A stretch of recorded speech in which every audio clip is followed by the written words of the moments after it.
நம்ம முருகர் தந்தை அழிக்கக்கூடியவர் தாங்க. என்னெல்லாம் நம்மக்கிட்ட இருந்து அழிப்பார் தெரியுங்களா?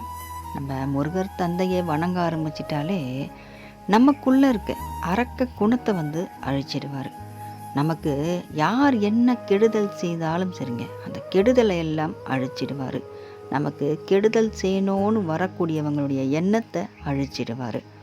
இன்னொரு விஷயம், முக்கியமாக நம்ம கவனிக்கக்கூடிய விஷயம் என்னென்னா, நமக்கு ஏதோ ஒரு ஜென்மத்தில் நம்ம செஞ்ச பாவமாக இருக்கலாம், நம்மளுடைய முன்னோர்கள் செஞ்ச பாவமாக இருக்கலாம், ஏதோ ஒரு தீவினையோ ஏதோ ஒரு அவங்களால அடுத்தவங்களுக்கு கேடு விளைவிக்கிற மாதிரி ஒரு கெடுதல் அவங்க செஞ்சுருந்தாலும், அந்த வினை நம்மளை துரத்திக்கிட்டு வந்தாலும் அதை முதல்ல அழிக்கக்கூடியவர் நம்ம முருகர் தாங்க.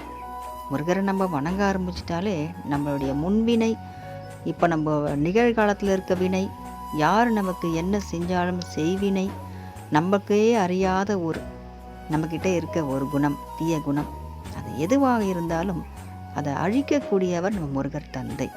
அதனால் நம்ம முருகர் தந்தை அழிப்பவர் தான். கெடுதலை எல்லாம் அழிச்சிடுவார்.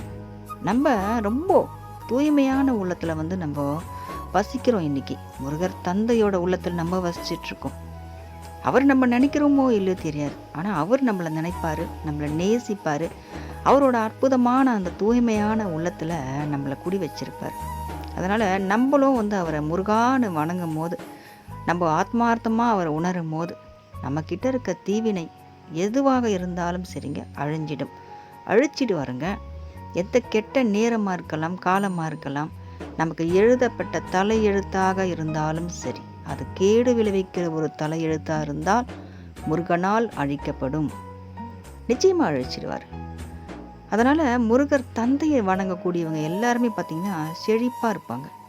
செல்வம் இருந்தால் தான் செழிப்பான வாழ்க்கைன்னு கிடையாது. நமக்கு ஆரோக்கியமான உடல் இருக்கும், நல்ல சௌபாகியமான ஒரு வாழ்க்கை நமக்கு இருக்கும். நமக்கு இது இல்லையே அது இல்லையேன்னு சொல்லக்கூடிய ஒரு வாழ்க்கை நிச்சயமாக நமக்கு இருக்காது. எல்லாமே நமக்கு இருக்கும். என்ன, பணம் தான் நமக்கு கொஞ்சம் குறையாக இருக்கும். இந்த பணம் கூட நாளளவில் நமக்கு அந்த பணக்குறை தீர்ந்துடும். பணம் பற்றாக்குறையே நமக்கு இல்லாத அளவுக்கு முருகன் தந்தை செஞ்சிடுவார். நமக்கு இதுக்காக பணம் வேணும், அதுக்காக பணம் வேணும்னு ஒரு சூழ்நிலை நமக்கு வருது பார்த்தீங்களா? ஏதோ ஒரு சூழ்நிலை நமக்கு வரும். அப்போ நம்மக்கிட்ட பணம் இல்லையே நம்ம நினைப்போம் இல்லையா? ஏதோ ஒரு மூலியமாக நமக்கு அந்த பணம் வந்துடும்.